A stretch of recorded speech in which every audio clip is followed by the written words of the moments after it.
this 117th Congress, the American people chose an evenly split Senate. It gives me great pride to serve as Speaker of the most diverse House of Representatives in the history of our country.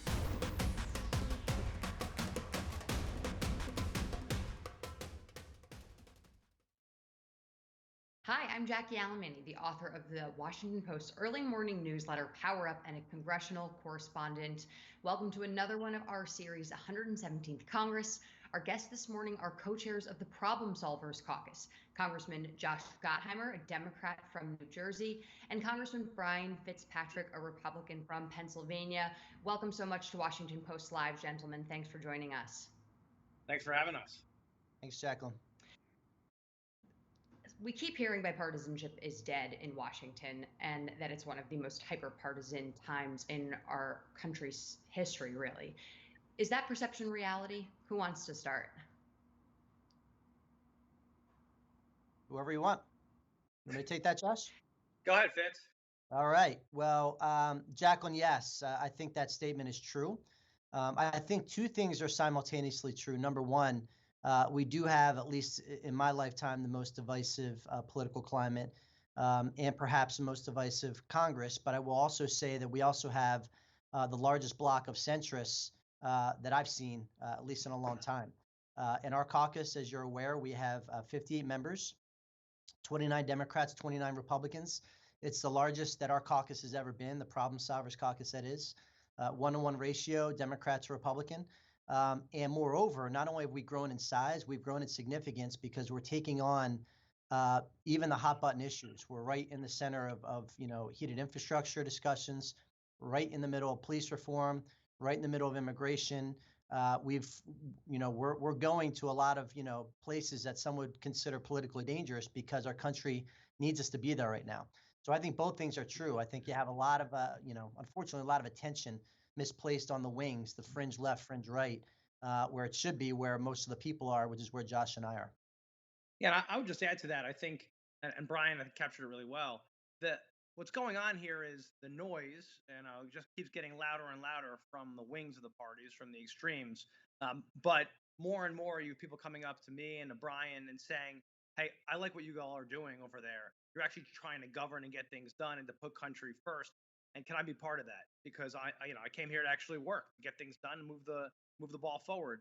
So I think you have both things happening, and I think the noise is actually forcing more people to say, I don't want to be here and just fight and scream and yell and tweet. I came here to actually get the people's business done. And when folks go home, what they hear about is, what are you doing for me to help me?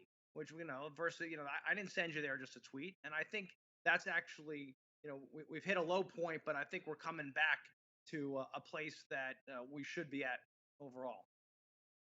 I want to challenge both of you, though, on this premise that that because there is a significant chunk of centrists, that a lot is getting done. I mean, we just saw the proposal to establish a January 6th commission fail in the Senate, even though it was a bipartisan push negotiated by Republican Congressman John Kakko. What do you think happened here? Well, Brian, want me to go first this time, and then you jump in? Well, I think, listen, I think, first of all, John Kakko is in the Problem Solvers Caucus and does a phenomenal job. And he was a great leader of this legislation. Also, nearly 30 of the Republicans 30 or so Republicans who voted for this package in the House were Problem Solvers Caucus members, including Brian Fitzpatrick, who obviously helped lead the way here. So, it's not a completely partisan issue. But you're right, there are certain issues that divide along party lines, and Brian can talk a little bit more about why this one is tricky. But my counter would be, look at the 5 bipartisan packages we got done on COVID together, including the one at the end of the year that Brian and I and the Problem Solvers Caucus led in the House, the $908 billion package, working with the Trump administration to get done when our leadership said it was impossible. And so time and again, we're working right now on the infrastructure package, on working Democrats and Republicans in both the House and the Senate. We're all working together. The Problem Solvers Caucus is doing that. Brian mentioned police reform. There's 6 of us that are at the table right now between the House and the Senate working on this day and night. Again, good bipartisan effort. So you're always going to have these hyperpartisan issues that drag people apart, but there's a lot of things actually getting done in a bipartisan way. Congressman Fitzpatrick, were you disappointed with the way that your Republican colleagues voted ultimately on the January 6th commission, especially in the Senate? Well, I was going to jump in to what Josh said. Your question was, were we disappointed? I would say, Jacqueline, the January 6th vote is Exhibit A of how influential and persuasive our caucus is, because it was us that actually endorsed it. Again, relatively controversial bill for sure. We endorsed it. We didn't stay on the sidelines. We stepped up. We put it before our caucus. We got the requisite 2/3 of the vote. And then that manifested itself, Jacqueline, with 35 Republicans crossing the aisle to vote for it on the floor of the House. That's our responsibility, and we delivered. We can't control what happens or doesn't happen in the Senate. What we can control is what happens in the House. We used our influence, our centrist bloc, to send a pretty powerful statement there. So I use that, Jacqueline, as an example of the influence that the Problem Solvers Caucus has, and the courage as well. And Congressman Gottheimer, you had mentioned that you saw police reform as an area of bipartisan cooperation. Congressman Fitzpatrick, are there any other areas that you see lawmakers from both sides working on together to get done this in the 117th Congress? On deck, infrastructure, police reform, and immigration. Jacqueline, we took the only bipartisan trip down to that border, at least at the time. I don't know who's gone down there since. Me and Josh led a bipartisan delegation of our colleagues to see the same things, hear the same things, get together afterwards and come up with mutually agreeable solutions. And we're going to do that again for immigration. It's a critically important issue on a whole host of fronts. It's inexcusable that the problem has not been solved. It's been not solved due to failures of, multiple Congresses dating back decades, quite frankly. And it's on us to fix it, and we will. We have very strong resolve. And I can tell you, when we went down there, seeing the looks on those kids' faces and the looks on the faces of our CBP officers, our Border Patrol agents, and our Coast Guard, if that doesn't move you, then nothing will. They both looks that we saw on those faces need to drive us to act, because there's clearly a problem down there. Our Border Patrol agents are overwhelmed. The children are being put through horrific treks from the Triangle countries up through Mexico. It's just awful all the way around, and we got to fix it, and we are very, very strongly resolved to fix it. And I want to get to a question from one of our viewers in the audience right now from both of you. We have Betsy Bowman from California who asks how you can continue to make progress even as political divides are growing. You want to start, Congressman Gottheimer? How can you make progress even as the divides grow? Is that what the question was? Yeah. Yep. Well, I think to what we've just been talking about, and that's a really good question.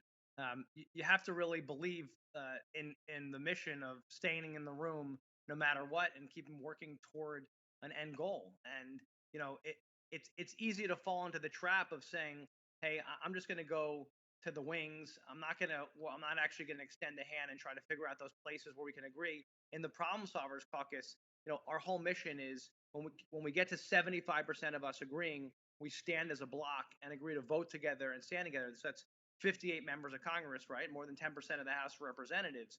We also agree never to campaign against one another or to, and we meet weekly. We also commit to actually getting to know one another and building that trust. Never writing a check against someone's campaign. So the idea is to really build that spirit of cooperation.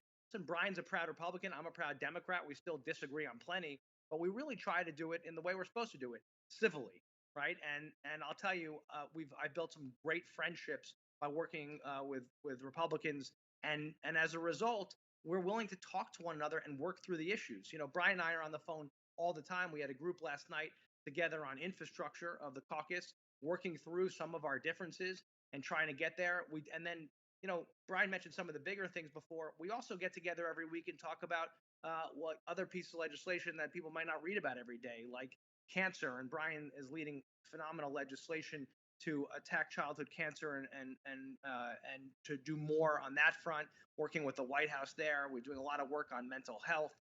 So there are plenty of places where you actually don't read about in the paper that we make progress and vote together on all the time. Well, now I'll And add to that, Congress, Jack. You'll never yeah. hear me, Josh, say that what we're doing is easy. It's not. It's hard. What's easy to do are what the fringe elements do, which is just vote party line. It doesn't take any thought. It's just reflexive. What Josh and I are doing, our left and right ribs are bruised all day, every day. We get it from all sides, and it's hard, but it's needed. It's necessary. And Josh and I both know that we are given the honor to serve for a very limited period of time at a very consequential time in our country's history. We got to step up and show leadership. We're not going to take the easy way out. We're fine getting attacked from all sides, as long as we know in our heart of hearts that we're doing the right thing to make a positive difference. And we're going to keep doing it.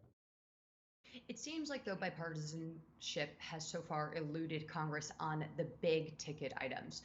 For example, the COVID relief bill that was passed under the Biden administration in just a few months ago, which garnered zero Republican support, but we now see some Republicans are campaigning on this stimulus bill, which is wildly popular amongst the American people. Congressman Fitzpatrick, you were one of the lawmakers who voted against this bill. If you had to vote for it again, would you change your vote? I would not, Jacqueline. There were a lot of issues with that bill, and good people can disagree. And that's another thing that our caucus is very unique for. We respect each other's differences of opinion. We all represent different districts. We approach problems from different angles. But I will give you my personal perspective of that. I think that anything we had, Jacqueline, 6, I believe was the number, purely bipartisan, almost unanimous COVID relief bills that were passed up until that point. So clearly we had the ability to do it. I understand there was a lot of political pressure, and the president coming out of the gate wanted to get something done very quickly. But what I believe in, and what a lot of my colleagues believe in, and what we're trying to avoid, by the way, with infrastructure, is not going down that path again. That's why Josh and I and our caucus, he mentioned, we had a meeting at 10 o'clock last night. We are at this all day and all night, trying to find that centrist common ground, and we're hopeful we're going to accomplish that here with the second big piece of legislation, which will be infrastructure. Yeah, let's get to infrastructure. Congressman Gottheimer, where do you think things stand right now? There seems to be a pretty big chasm still between the Republican counter proposals and what the Biden administration wants, hundreds of billions of dollars. Do you think this is going to get done in a bipartisan way? So I'm optimistic that it will. As Brian said earlier, none of this is easy. It takes time. Shelley Capito, senator from West Virginia, as you know, is the ranking member in the Senate working on this, going back and forth the White House, I think, meeting with the president today.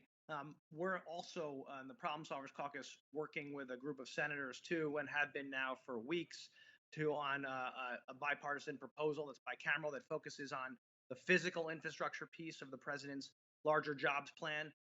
There's a lot of agreement. We're almost there. I feel very good about that, and it shows that if you stay at it and stay in the room and are willing over pizza late at night to just keep hammering away at this, you can get there. And I think we will, just like we did on the $908 billion at the end of the year last year. It just took a long time to keep working it through. And I'm optimistic that, and I think it's critically important that we do something that's bipartisan. In this case, the physical side of it is what we're scoping on, right? The roads, the bridges, the rail, tunnels, water infrastructure, broadband, part of the energy grid and green energy, right? Really focusing on that piece of it. And there's a lot of good cooperation happening there. And yesterday, we saw President Biden offer a concession to Republicans. He signaled a willingness to forego his plan of raising the corporate tax rate from 21% to 28%, and instead propose instituting a 15% minimum corporate tax. Congressman Fitzpatrick, is this the kind of compromise you think can garner Republican support? Potentially, Jacqueline. It depends on how it's packaged, right? I mean, what Josh and I believe, this is what we talked about on our Zoom meeting last night. We all got to be willing to give a little. That's the only way this works. We take the perspective that you'd rather get 80% of something than 100% of nothing. That's what we believe in. So sure, my Republican colleagues are going to have to come to the table and make some concessions in the spirit of compromise, just like Josh and his colleagues are going to have to do that. That's what the American people want us to do. Just like any relationship in our lives, you don't get everything you want 100% of the time. You find the common ground, you come to the center, you build consensus, and there's always going to be things you disagree with and disagree on. You leave that on the side of the road. You can come back to that in another day. Find what you agree on and move forward and actually get it done. And that's what we're trying to do here. Do you support the minimum 15% corporate tax? Frankly, I got to say, I heard about it yesterday and at a very high level, and I'm really curious to see how it would be structured. And as Brian said, how it would be part of the overall agreement. I think what I've heard from the Republicans, and this has been public, is that there's not a great appetite for changing the tax code in this part of the agreement. Some of this might have to come through a second package if we do something on reconciliation. My general views on that is, and this is not the problem solvers talking, this is just me, is that we just have to be very cautious about all of our additional spending, on how we spend it, and of course on the revenue raisers. It's New Jersey is a very expensive place to live. I'm watching those tax rates very carefully. But I'll tell you, in our conversations, we've been talking not just about how much we need to allocate for the scope of what we've laid out in the Problem Solvers Caucus, but of course the pay-fors, and there's other pay-fors and revenue raisers on the table. That's going to be part of the continued negotiation. I think it's a great step that the president is willing to keep going back and forth here. The key is we learn, and Brian will tell you this, as we learn, if you walk away, you can never get a deal done, right? You have to stay at the table and be willing to actually give a little. Both sides are going to have to give a little bit, and that's when you find the deal. I know there's a lot of pressure publicly for both sides just to pack up their tents and go home. The fact is that people still want to stay at the table, and I think we just got to keep working at it until we get there, and we will. But I'm wondering from either of you, what is a pay for or a tax raise, something to pay for this bill that Republicans and Democrats agree on? Because we have yet to hear that. Well, we've talked about, as you know, closing the tax gap. The IRS has said that's $1 trillion a year. Larry Summers has put out a different number on that. That's going after tax cheats. There are global rates we've looked at as well.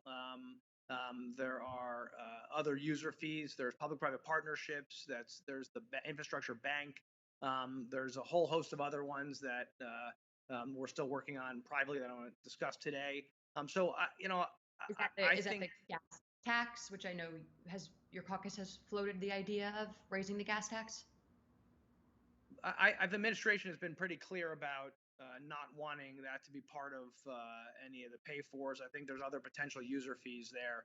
But the point is, there's plenty on the table, and that's where you work out the details. So I'm not concerned that we can't get there on the pay-fors. I think, and based on the conversations we've had together, again, in the House at the problem solvers level, but also with our Senate colleagues from both sides, and just on the phone yesterday with a few senators talking about this, there's really a desire to get this done. And before we move on to immigration, Congressman Fitzpatrick, I didn't get your answer on whether or not you support instituting a 15% minimum corporate tax. That depends on what it's packaged with, Jacqueline.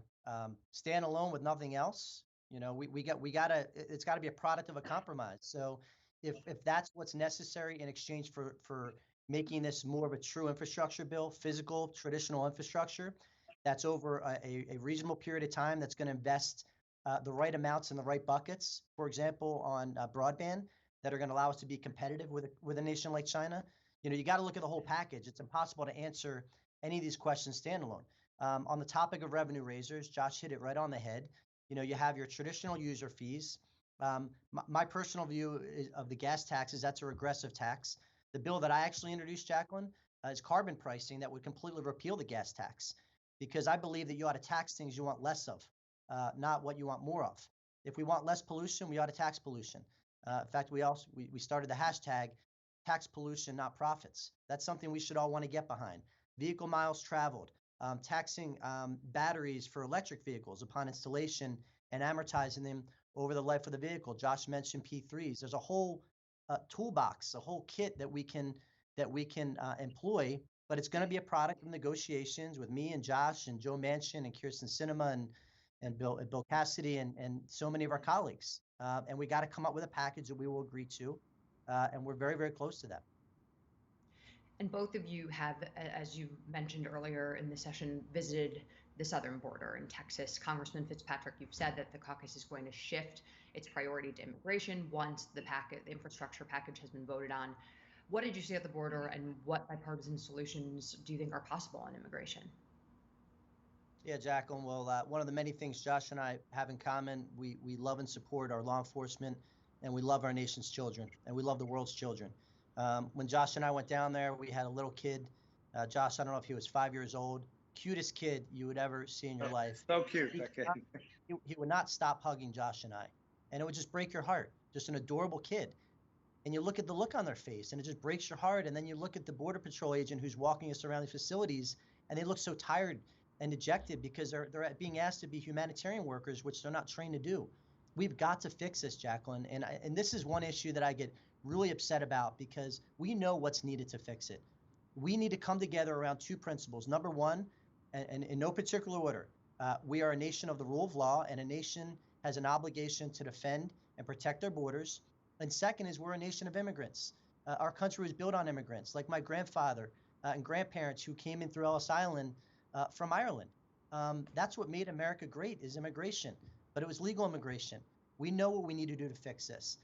And we had a group that went down there, many Democrat colleagues, including Henry Cuellar, Vicente Gonzalez, that have very pragmatic approaches that I would absolutely sign on to as a Republican. We can make them bipartisan, but we just got to be willing to show the courage, because that's what's stopping it every single time, Jacqueline, is the fringes that are afraid to even migrate a little bit from their base. You got to have the courage to fix this problem. And Congressman Gottheimer, how do you think the Biden administration is handling this issue so far? I think it's tough, right? I mean, I think they were given a tough deal right now. And I also just want to say thank you for having a conversation like this where you can actually answer in greater depth than a soundbite, right? Which is part of the challenge right now on immigration overall, right? Everybody wants to take shots at each other instead of digging into it the way Brian just did. It's very difficult, right? You've got the cartels getting paid about $7,000 to $8,000 a person that they bring up. We know that there's rules in place that if you're with a child who's 7 or under, the family stays here through the process. So a lot of children are actually being used and sold in the process to basically rented to go up with families. It's horrific. The cartels through mules are actually making more money now through moving people illegally than they are from drugs. And it gives you a sense of why there's such a big flood at the border. And as Brian rightly said, we need to have tough borders to protect our country, but also live up to our values. And there's a way to do this, but it's going to take reform. It's going to take us all actually doing the hard stuff. We've been working on this as a caucus for years. We had a proposal years ago that we were very close to getting to the floor. We had enough votes if it actually got to the floor to pass it, but you couldn't get it to the floor because you've got leaderships on both sides wanting to use it as a political football instead of actually solving the problem. And so I think we're going to have to look at real comprehensive reform, obviously protect our dreamers, obviously have tough borders, but then solve, and Brian and I and the caucus have talked about many approaches to actually how do you deal with where the intake is and have due process so you protect the people who need protecting and who are coming up, and especially those children that Brian talked about. It's so heartbreaking. We were at this facility, as Brian said, where it was just children, right? That's all at this whole facility. And these little kids who were 4 and 5 years old who were brought up and just left at the border. But it's the reason their families are sending them because it's so bad where they are that they just want to be part of the American dream and be in the United States. That's how great our country is. But it's a very tough thing that we've got to grapple with. And I think Brian and I and a group of us can really come up with some answers here. But it's going to take patience and political courage. But I think we can do it, and we're both very committed to tackling it. And I want to pivot a little bit here, Congressman Gottheimer. Some longtime observers of Joe Biden say he's governing much more liberally than I think his somewhat moderate record during his Senate career. On the scale of 1 to 10, from progressive to moderate conservative Democrat, what rating would you give him right now? I'm not big on ratings, but I'll tell you this. I think he's doing a very good job in a very tough climate. There was a package which was partisan, as you talked about, that we just couldn't agree on. But we remember we did 5 bipartisan packages on COVID, and there's been plenty of bills that we've worked on together in a bipartisan way, and will continue. This is why I think it's so important, and I really appreciate the administration's commitment to getting infrastructure done in a bipartisan way right now. They're obviously working hard at it. I think both sides are committed to it. And to me, right, I think it's a little unfair to jump to conclusions yet about where this administration is or isn't. I really appreciate how they stood by Israel when they're attacked by Hamas, a terrorist organization, in the last weeks. It's a great sign of where they are on the foreign policy front. But I think in the next week or two, we have a real opportunity here to get together. And these narratives flip all the time. And I'm really glad that there's an openness to bipartisanship here. Would you say that Congress and policymaking in general has been more productive under this president than the former administration under former President Trump? I think, as Brian said before, you still have lots of partisanship and still lots of screaming from the wings, and it's very noisy. January 6th was not a helpful way to start this new Congress, this new session. But I think we're getting back to working together, and we're trying to fix years of division here, and I'm not going to blame any side for it. I'm just going to say that there's just been years of fierce partisanship that we're battling against. And now, after a few really tough years, we're very focused on rebuilding and using these muscles of bipartisanship. So I think there's a lot of, well, I'll tell you this, there's a reason why the Problem Solvers Caucus is growing and not shrinking. There are more members who actually want to govern in a bipartisan way that I'm hearing from than ever before, because they've had it with the way it is, and I think that's a great sign of where things are. And then you've got great leaders like Brian Fitzpatrick, who are so committed to this. I brought a mug for him today. A good egg, it says. That's how I feel about Fitz. He's a good egg, and then we got a lot of good eggs in Congress right now who actually want to do the right thing and put country first. Well, but Congressman Fitzpatrick, I mean, there is obviously a lot of blame to go around for the bitter nature of politics. Do you consider former President Trump a good egg? What role do you think he played in poisoning the well and making compromise a bad word in politics? Well, Jacqueline, the one thing that you can notice from Josh and I, you could spend all your time cursing the darkness, or you could spend a time lighting candles. We're trying to get things done. And human beings, by their very nature, when you start attacking them and going negative on them, they get into their defensive crouch, and then you're in battle mode. We're trying to avoid that. People make their own decisions, and they draw their own conclusions on individuals. Nobody's all good and nobody's all bad. Just like no one party has a monopoly on good ideas. That's what we stand for. That's what we believe in. And that's what we're trying to advance. So that's my perspective on any president from any administration. And I know Josh feels the same way. You work with them in a constructive manner where doing so is going to help your district and help your country. But you also have the courage to oppose them when what they're doing is bad for your district and or bad for your country. No matter which party they're from, no matter who they are. You got to take that consistent view. That's the only way democracy works. And I get it, by the way, Jacqueline. Like, it gets better ratings when we scream and yell and go against each other publicly, right? When we talk about working together and governing and finding common ground, right? People, it's a less sexy topic. I get it, but this is the only way we're actually going to get things done these days. But ratings aside, I mean, what I've heard privately from Democratic staffers and lawmakers privately, again, is a reticence to work with some of these Republicans who did vote to overturn the results of the election, and offices that have downplayed the events of the January 6th insurrection. So how do two sides work together when some Republicans are operating on a different set of operating on a set of falsehoods and alternative facts? Who's that for? Congressman Fitzpatrick. But Yeah, I'd like to hear from both of them. Yeah, that's not the case with Josh and I. We work together every hour of every day. We're constantly on the phone with each other. We're constantly in meetings. If there's colleagues of ours that are refusing to work with other colleagues, that'd be a good question for them. Ask them who they're refusing to work with and why they're refusing to work with them. But I'll just add to that. Go ahead, Josh. Brian, I was just going to add to that. To your point, there are people on both sides who never, in any climate, have ever been interested in working across the aisle. And a lot of those people who were particularly loud after January 6th, are the same. Many of them weren't ever really interested in bipartisan governing. And I could tell you right now, I talk to my colleagues all day long. No one is giving us lists of who they won't work with. The conversation is, how can we get this done, and who can we build a bipartisan coalition? Recognizing that when you've got a 4-seat majority in the House and a 50-50 Senate, that's the only way you can govern in this climate. And and so you got to kind of take these things as they are and recognize that a lot of this is just good story and good noise. And Jack, we are out of time. Yeah, go ahead. That this all boils down to, do you view diversity of thought as a strength to be harnessed, or do you view it as a weakness to be criticized? So when you see somebody, when you meet somebody from the opposite party, somebody who checked a different box than you did on your voter registration form when you're 18, do you look down on them? Do you think differently of them?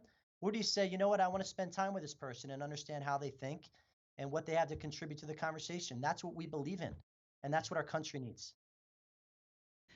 Exactly. I have a few more questions for you, but unfortunately, guys, that's all the time we have for today. I want to thank both of you, Congressman Fitzpatrick and Gottheimer, so much for joining us.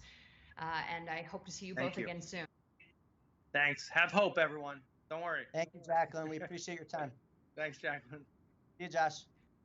See you, Brian. And everyone else, please tune in on Monday after the weekend, 1 p.m. Eastern Time. That's when my colleague, Jonathan Capehart, is going to interview actor Jonathan Majors, discussing how his roles have portrayed Black masculinity. You can always head to WashingtonPostLive.com to register and find more information. Have a wonderful weekend.